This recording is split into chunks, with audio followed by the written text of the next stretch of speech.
ఒకవైపు ప్రపంచ మార్కెట్ అంతా తీవ్ర అస్థిరతకు గురవుతూ ఉంది. ప్రజలు అల్లాడిపోతూ ఉన్నారు. ఇరాన్తో యుద్ధం ఇప్పటికిప్పుడు ముగిసే పరిస్థితులు కనిపించడం లేదు.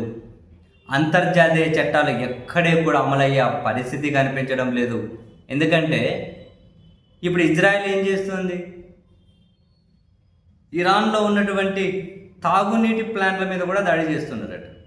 తాగునీటి ప్లాంట్ల మీద కూడా. ప్రతిగా ఇరాన్ ఏం చేస్తుంది? గల్ఫ్ కంట్రీస్లో ఉన్న తాగునీటి ప్లాంట్ల మీద దాడి చేస్తుంది. ఎందుకంటే వీళ్ళకి నీళ్ళు లేకపోతే అల్లాడిపోతారు. ఇరాన్ అన్న ఏమైనా ఏమంటారు, వాళ్ళకి అసలు రిజర్వులు ఉంటే ఇబ్బంది అంత ఏమో లేదేమో. కానీ ఇక్కడ వీళ్ళ గల్ఫ్ కంట్రీస్ పరిస్థితి అది కాదు కదా.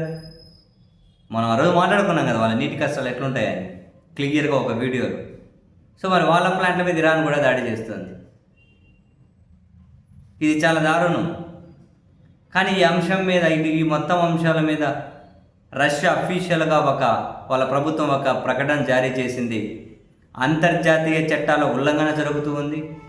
అసలు అంతర్జాతీయ చట్టం అనేది మనుగడలో ఉన్నట్లు కనిపించడం లేదు.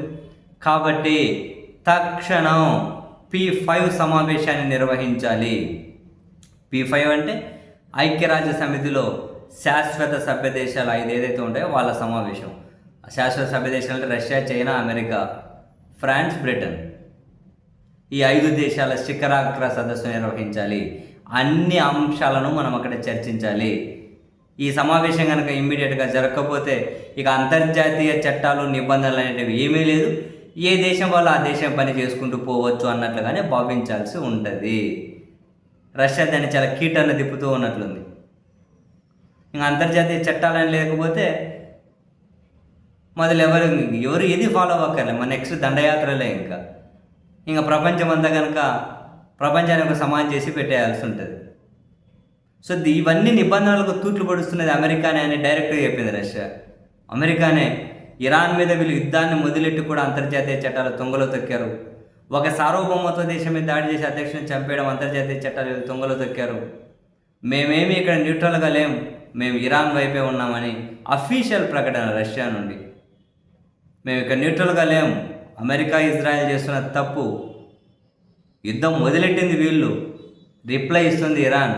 యుద్ధం మొదలెట్టిన వాళ్ళని అంటారా, రిప్లై ఇస్తున్న వాళ్ళని నిందిస్తారా అని చెప్పి కూడా రష్యా క్వశ్చన్ చేస్తుంది. మీరు P5 కనుక ఇమ్మీడియట్గా సమావేశం కాకపోతే తదుపరి పరిణామాలను ప్రపంచం ఫేస్ చేయాల్సి ఉంటుంది. ఇదే విషయాన్ని రష్యా కూడా చెప్పింది. చాలా కీలక టర్న్. మరి ఏం చేయబోతారు? ఇరాన్ యుద్ధం మీద అమెరికా ఏం చేయబోతుంది? ఇప్పుడు రష్యా అఫీషియల్ డిమాండ్ మీద ఎలా స్పందించబోతుంది ప్రపంచం? బాబోయ్.